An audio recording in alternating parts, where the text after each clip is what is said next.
အားလုံးပဲမင်္ဂလာပါကျွန်တော်ရဲ့ YouTube channel အနေနဲ့ပြီးတော့အားလုံးကိုပြန်လည်ကြိုဆိုလိုက်ပါတယ်ကျွန်တော်ဒီဗီဒီယိုမှာမျက်ဝေသွားခြင်းတဲ့အကြောင်းအရာကတော့ Filmora နဲ့ဗီဒီယိုအခြေခံ editing လုပ်နည်းကိုမျက်ဝေသွားမှာဖြစ်ပါတယ်ဒါမဲ့ကျွန်တော်ရဲ့ဗီဒီယိုကိုတပုတ်ထဲမှာပြီးတင်မယ်ဆိုရင်ဗီဒီယိုကအရန်ရှည်သွားမှာဖြစ်တဲ့အတွက်ကျွန်တော်အပန်းလိုက်ခွေပြီးတော့တင်ပေးသွားမှာဖြစ်ပါတယ်ဗီဒီယိုအခြေခံ editing ကိုစဝင်စားရဲဆိုရင်ကျွန်တော်ရဲ့ channel ကို like and subscribe လုပ်ပေးသွားဖို့မမေ့ပါနဲ့ဦးဗျပထမဆုံးကျွန်တော်တို့အနေနဲ့ Filmora ကိုဖွင့်လိုက်တာနဲ့ဒီလိုမျိုးမြင်ကွင်းကိုမြင်ရမှာဖြစ်ပါတယ် new project ကိုလုပ်ဖို့အတွက်ဆိုရင် fan ထဲကနေနေပြီးတော့ဒီမှာ new project ကိုထောက်ပေးရမှာဖြစ်ပါတယ် new project ကိုထောက်လိုက်တာနဲ့ဒီမှာကိုယ်စကြိုက် site ကိုရွေးလို့ရတယ်16ကိုရွေးမှာလားဒါမှမဟုတ် Instagram site ကိုရွေးမှာလား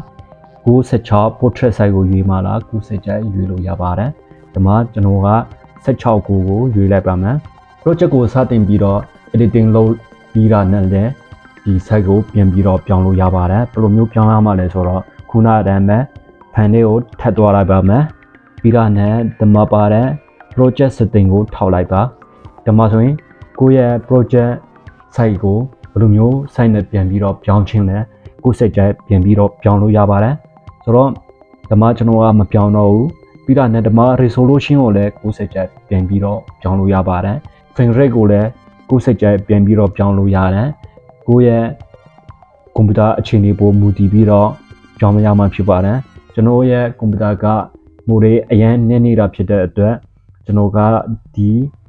resolution ကိုလည်း HD နဲ့ပဲလုပ်တယ်ပြီးတော့ frame rate ကိုလည်းဒီတိုင်းပဲလုပ်လိုက်တယ်ပြီးတော့ဒီမှာ color ဆိုရင်လည်းကိုယ်စိတ်ကြိုက်ဒီမှာလာပြီးတော့ပြောင်းလို့ရပါတယ်ပြီးတော့နဲ့ကျွန်တော်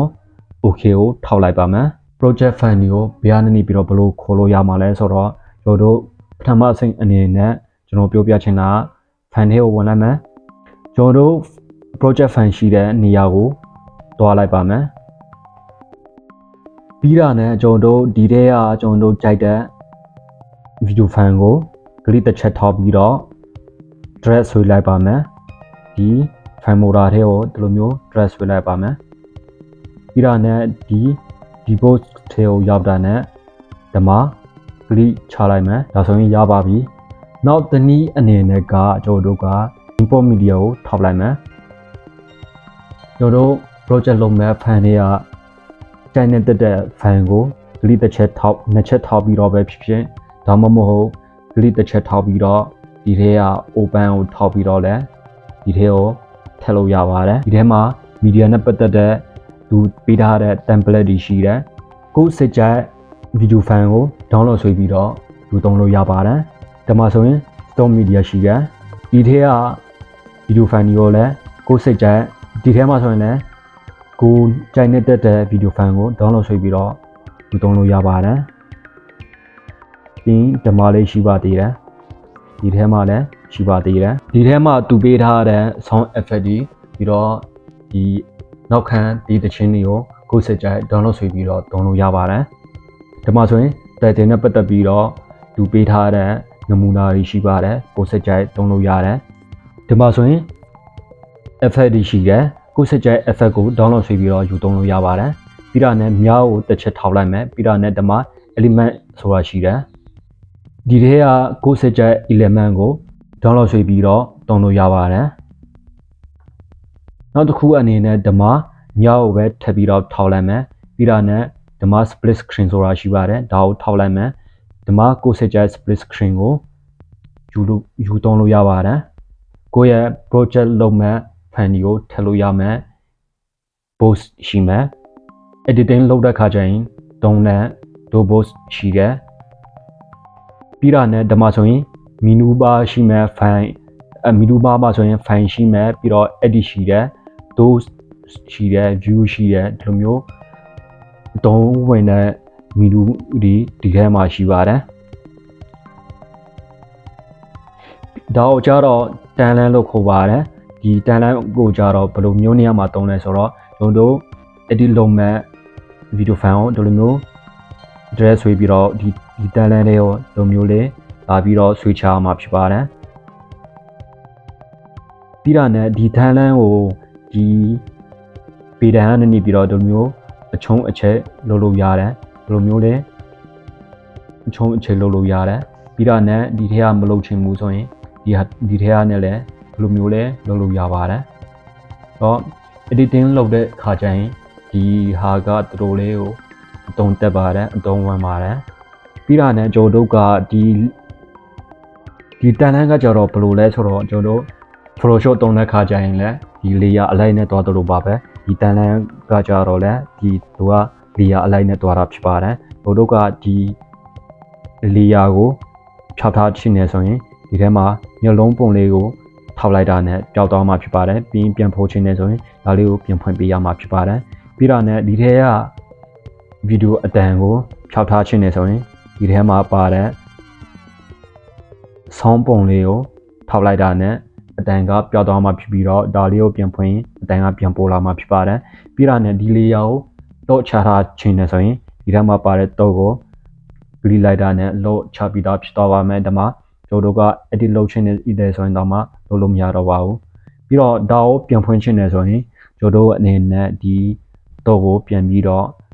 click ထောက်ပေးလိုက်မယ်ဆိုရင်ဒီတော့က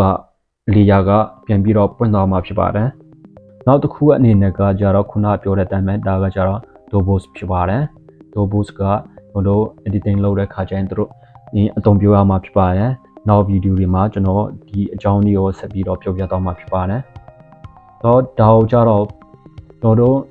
preview post လို့ခေါ်ပါတယ်ဒီ preview display လို့ခေါ်တယ်ပေါ့နော်ကျွန်တော်ကဒါကို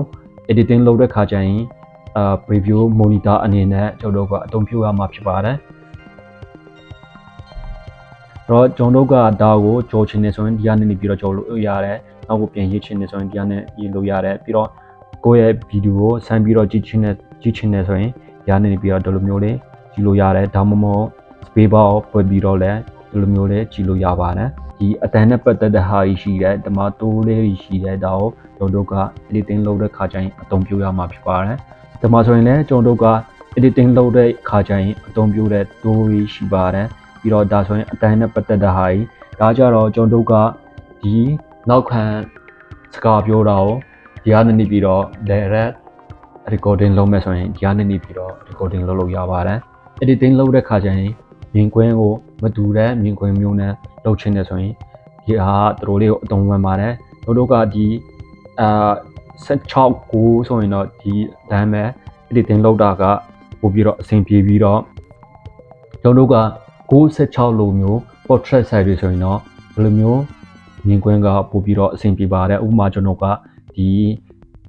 project size ကိုကျွန်တော်ပြောင်းကြည့်လိုက်ပါမယ်ဒီ file ထဲကနေနေပြီးတော့ခုနပြောတဲ့အတိုင်းပဲဒီ project setting တွေကိုဝင်လိုက်ပါမယ်ပြီးတော့ဒီမှာ ratio ကို96ဆိုပြီးတော့ပြန်ပြောင်းလိုက်မယ်ပြီးတော့နဲ့ okay ကိုထောက်လိုက်မယ်ဒါဆိုရင်96 size ဖြစ်သွားပြီဒါကိုdelete လုပ်လိုက်မယ်ဒါကvideo site ကဒီလိုမျိုး portrait site မဟုတ်တဲ့ခါကျတော့တခြားဟာနဲ့နမူနာဆင်ပြမှာဖြစ်ပါတယ်